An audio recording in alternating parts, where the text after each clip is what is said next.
नमस्कार, जनवार्तामध्ये आपल्या सर्वांचं स्वागत। सर्वप्रथम पाहूया ठळक बातम्या।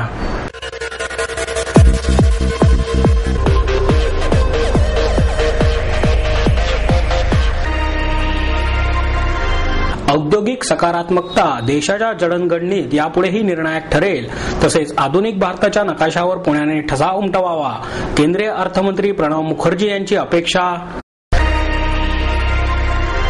भारतातील गायींना सांस्कृतिक महत्त्व देऊन गोहत्या बंदी कायदा देशभरात लागू करावा, ज्येष्ठ संगणक तज्ज्ञ विजय भटकर यांचं प्रतिपादन।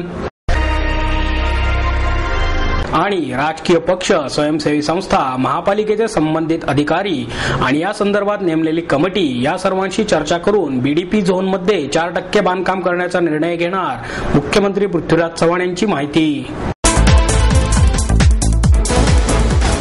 औद्योगिक सकारात्मकता देशाच्या जडणघडणीत यापुढेही निर्णायक ठरेल, तसेच आधुनिक भारताच्या नकाशावर पुण्याने आपला ठसा उमटवावा, अशी अपेक्षा केंद्रीय अर्थमंत्री प्रणव मुखर्जी यांनी व्यक्त केली।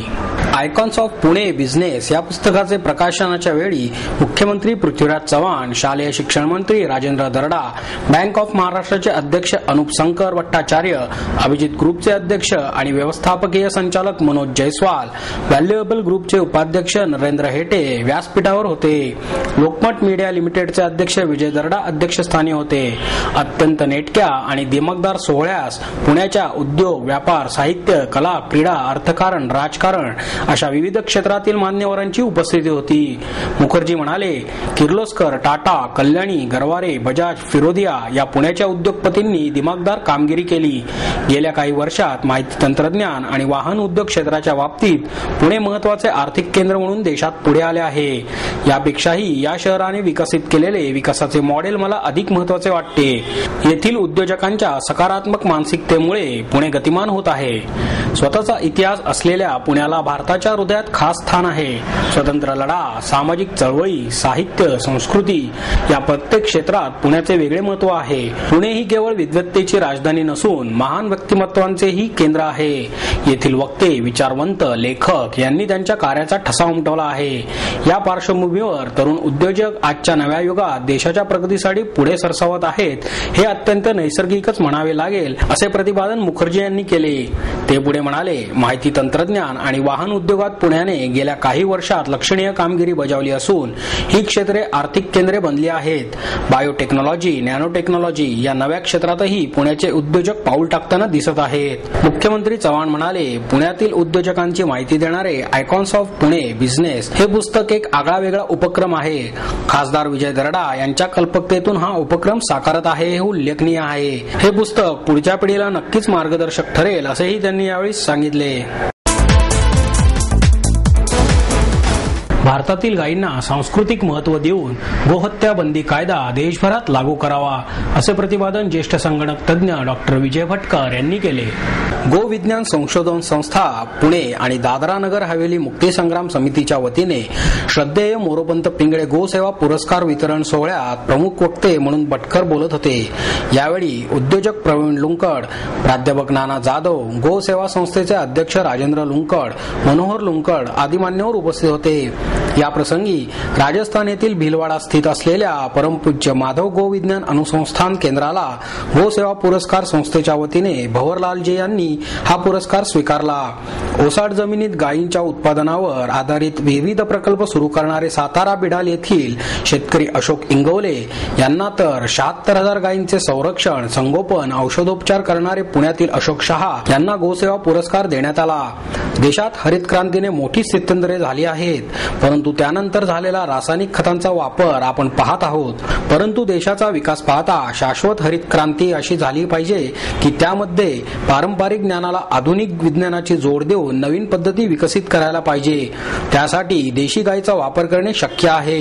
विज्ञान तंत्रज्ञानाच्या माध्यमातून गायीचे महात्म्य आजच्या विज्ञान युगात सिद्ध करावे लागेल। त्यासाठी विज्ञान नेहमी प्रमाणबद्धतेने गो विज्ञानाच्या माध्यमातून हे प्रमाण काय आहे हे दाखवावे लागेल। देशी गायींमुळे शेतीमध्ये झालेला फायदा, दुर्धर आजारांवर यांचा झालेला उपयोग, सध्याच्या या संदर्भात सुरू असलेले विविध प्रोजेक्ट आदींची माहिती एकत्र करून त्याची मोठी वेबसाईट तयार झाली पाहिजे. त्यामुळे ही माहिती नवीन पिढीला प्रेरित करेल आणि त्याचा फायदा होईल. गुजरात प्रमाणे गोवंश हत्याबंदी कायदा देशभर लागू झाला पाहिजे. गायींचा अभ्यास करण्यासाठी कामधेनू विद्यालय सुरू करावे, यासाठी कायदा होणे आवश्यक आहे, असे मत डॉक्टर भटकर यांनी यावेळी व्यक्त केले. बरोबर त्यांनी त्याची इच्छा प्रदर्शित केली होती की मला जे काही आता प्रयोग करायचे आहेत ते माझ्यावर करायचे आहेत. गोमूत्राचा, गोमूत्र अर्काचा, गोमेयाचा किंवा पंचगव्याचा जे काही प्रयोग तुम्हाला करायचे असतील आणि मला तुम्ही देवळामध्ये घेऊन जा, देवळा पहा तिथे रामटेकच्या जवळ घेऊन जा, तिथे मी वास्तव्य करेल. तिथे तुम्ही सर्व आधुनिक उपकरण तिथे आणा आणि माझ्यावर प्रयोग करा आणि लागल्यास गोमूत्र अर्काचं इंजेक्शनही मला देऊन त्यावर माझ्या शरीरावर काय परिणाम होतात ते मला पाहायचं आणि आधुनिक उपकरणाने पाहिजे. अशा एक महान श्रद्धेय एक प्रकारचे मला वाटतं एक ऋषीच आणि वैज्ञानिक ऋषी मोरपंत पिंगळींना आपण श्रद्धांजली वाहतोय पुरस्कार मध्ये. शिंकत आणि निंबोळी पेंट सोडून मी काही वापरत, ह्यातलं निंबोळी पेंट फक्त मी विकत घेतो. तर माझी इन्व्हेस्टमेंट शेतीत 14 वर्षाची एक डाळिंब बाग आहे माझ्याकडे. 2 एकराचं क्षेत्र आहे त्याचं. ह्या वर्षी त्यात 27 लाखाची मी डाळिंब विकली आणि 50,000चा माझा खर्च. शेती देते, पण शेतीची दिशा किंवा शेतकऱ्याला दिशाभूल करण्याचं काम हे बऱ्याच वर्षी केलं जातंय. शेतकऱ्याला दाखवलं जाते की हे लाव, ते लाव, हे फवार, हे खत घाल, पटदिशी शेतीत उत्पन्न वाढलं. आपला शेतकरी तिथं थोडासा भाळला.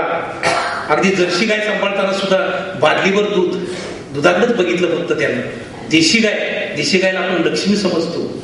देशी गाय आपल्या दारात असेल, देशी गाय आपण शेतकऱ्याकडे बघतो कुठल्याही परिस्थितीत असू द्या की तिची आज पोझिशन, पोषणाची पोझिशन अशी आहे की जर्सी गायने खाऊन शिल्लक राहिलेलं देशी गाय पुढे टाकलं जातं, तरी सुद्धा कायम समाधानी असते. देशी गाय कधी हांबरताना विनाकारण असमाधानी दिसत नाही. ढकलून दिली तर पडेल, पण कायम समाधानी, कधी असंतोष जाहीर करत नाही. ह्याच्या उलट जर्सी गायचं आहे, पेंडीच्या पोत्यात तोंड असलं तरी असमाधानी असते. अशी गाय शेतकरी आवडीने सांभाळतात. आणि लक्ष्मी आज कसाबाला दिली जाते आणि अवधसा दारात बांधली जाते. इतकी वाईट परिस्थिती आज आपल्या देशात उभी राहिलेली आहे. देशी गाय वाचवायची असेल तर शेतकऱ्याला त्या देशी गायचं महत्व कळलं पाहिजे. माझं मत आहे, माझी देशी गाय, एक देशी गाय आज शेतीच्या माध्यमातून मला 1 लाख रुपये. राजकीय पक्ष, स्वयंसेवी संस्था, महापालिकेचे संबंधित अधिकारी आणि या संदर्भात नेमलेली कमिटी या सर्वांशी चर्चा करूनच बीडीपी झोनमध्ये 4% बांधकाम करण्याचा निर्णय घेतल्याचे मुख्यमंत्री पृथ्वीराज चव्हाण यांनी स्पष्ट केले. एका पुस्तक प्रकाशनानिमित्त मुख्यमंत्री शहरात आले होते. त्यावेळी पत्रकारांशी बोलताना त्यांनी ही माहिती दिली. टेकड्या सुरक्षित राहिल्या पाहिजेत, त्यावर कोणतेही अतिक्रमण होऊ नये हा यामागचा उद्देश आहे. ज्या ठिकाणी आधीच अतिक्रमणे झाली आहेत त्याबाबत आपण उपाययोजना करीत आहोतच, परंतु ज्या टेकड्या अजूनही सुरक्षित आहेत त्यांच्यावर अतिक्रमणे होऊ नयेत यासाठी हा निर्णय घेतल्याचे चव्हाण म्हणाले. आंतरराष्ट्रीय बाजारपेठांमध्ये 20 लाख टन साखर निर्यातीची परवानगी केंद्राकडे मागितली आहे. त्यापैकी पहिल्या टप्प्यात 10 लाख टन साखर निर्यात करणार आहोत असे सांगून सध्या ऊसाच्या दराबाबत सुरू असलेल्या आंदोलनाबाबत चव्हाण म्हणाले की साखर संघ आणि सहकार खाते हे आंदोलकांबरोबर चर्चा करीत आहेत. ठरवून दिलेला दर कायद्याप्रमाणे जर शेतकऱ्यांना मिळाला नाही तर साखर कारखान्यांवर कारवाई होऊ शकते. असं आहे की या देशामध्ये कायद्याचं राज्य आहे. कायद्यामध्ये ज्या अटींचं किंवा ज्या कायद्याचं उल्लंघन केलं होतं त्याबद्दल शिक्षा करण्याकरता प्रावधान आहे. त्याप्रमाणे शिक्षा झालेली आहे. हा प्रश्न केंद्र सरकारनं परवानगी देण्याचा आहे, राज्य सरकारनं परवानगी देण्याचा प्रश्न नाही. केंद्र सरकारनं सांगितलेलं आहे की त्यांनी एक्सपर्ट कमिटी पाठवली होती. त्या एक्सपर्ट कमिटीने पहिल्या 600 हेक्टरला आम्ही तत्वता परवानगी देण्याला तयार आहोत अशा प्रकारचं निवेदन केलं. त्यावर केंद्र सरकारनं काही अटी घातल्या होत्या. त्यातली एक अट राज्य सरकारवर होती की तुम्ही खटला भरला पाहिजे.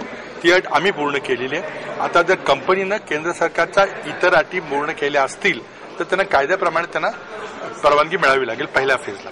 आता त्यामध्ये आपण कुणाला काय वाटतं यापेक्षा कायदा काय बघितला पाहिजे. कायद्यामध्ये काही दोष असले तर सुधारले पाहिजे. पण आज घडीला जो कायदा आहे त्या कायद्याप्रमाणे कारवाई चालू आहे. आता ते हिसारमध्ये जे झालं त्यावर मी ते विधान केलं होतं, मी त्यांच्याशी काही बोललेलो नाही.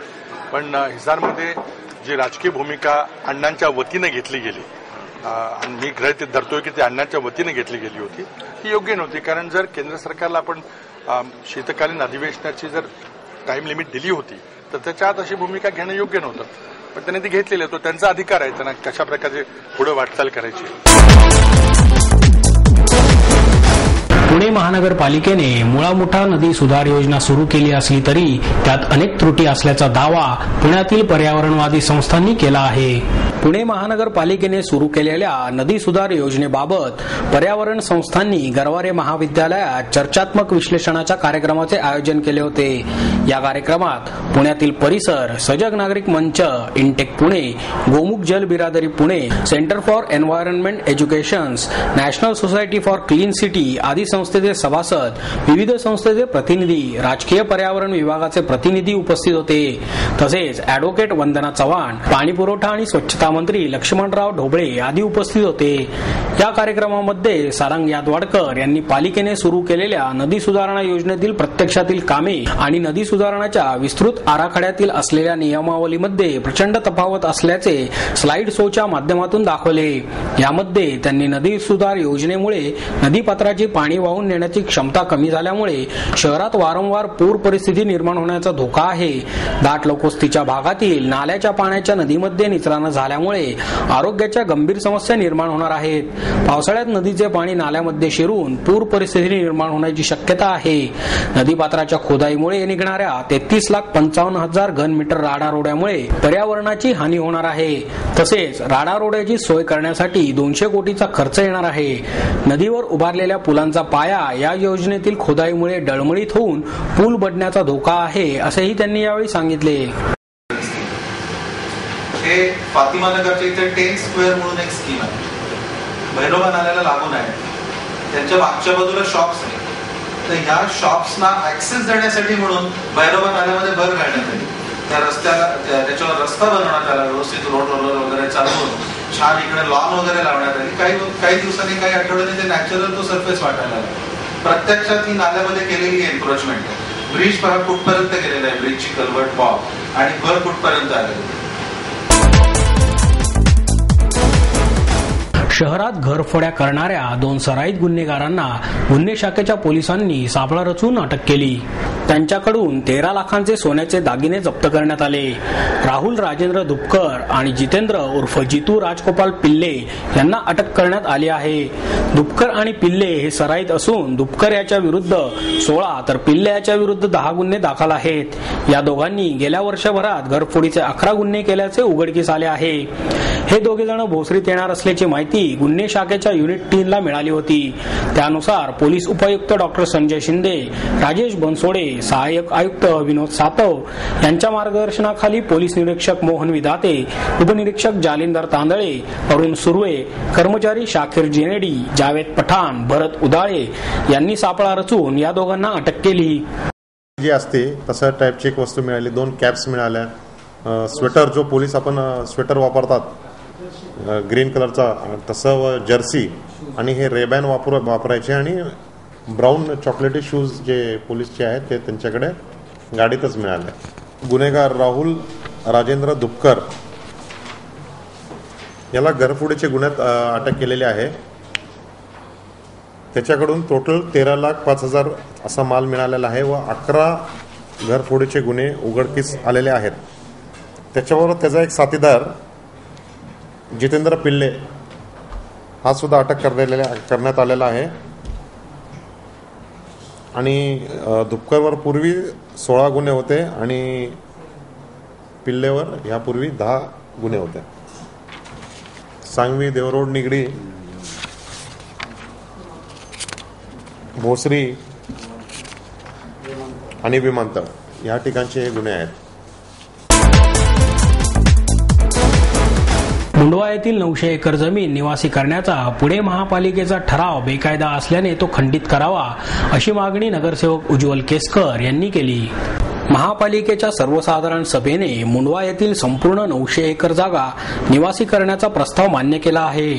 परंतु विकास आराखड्यात नियोजन प्राधिकरणाने या जागेत डीपी स्कीमचे आरक्षण दाखवले आहे.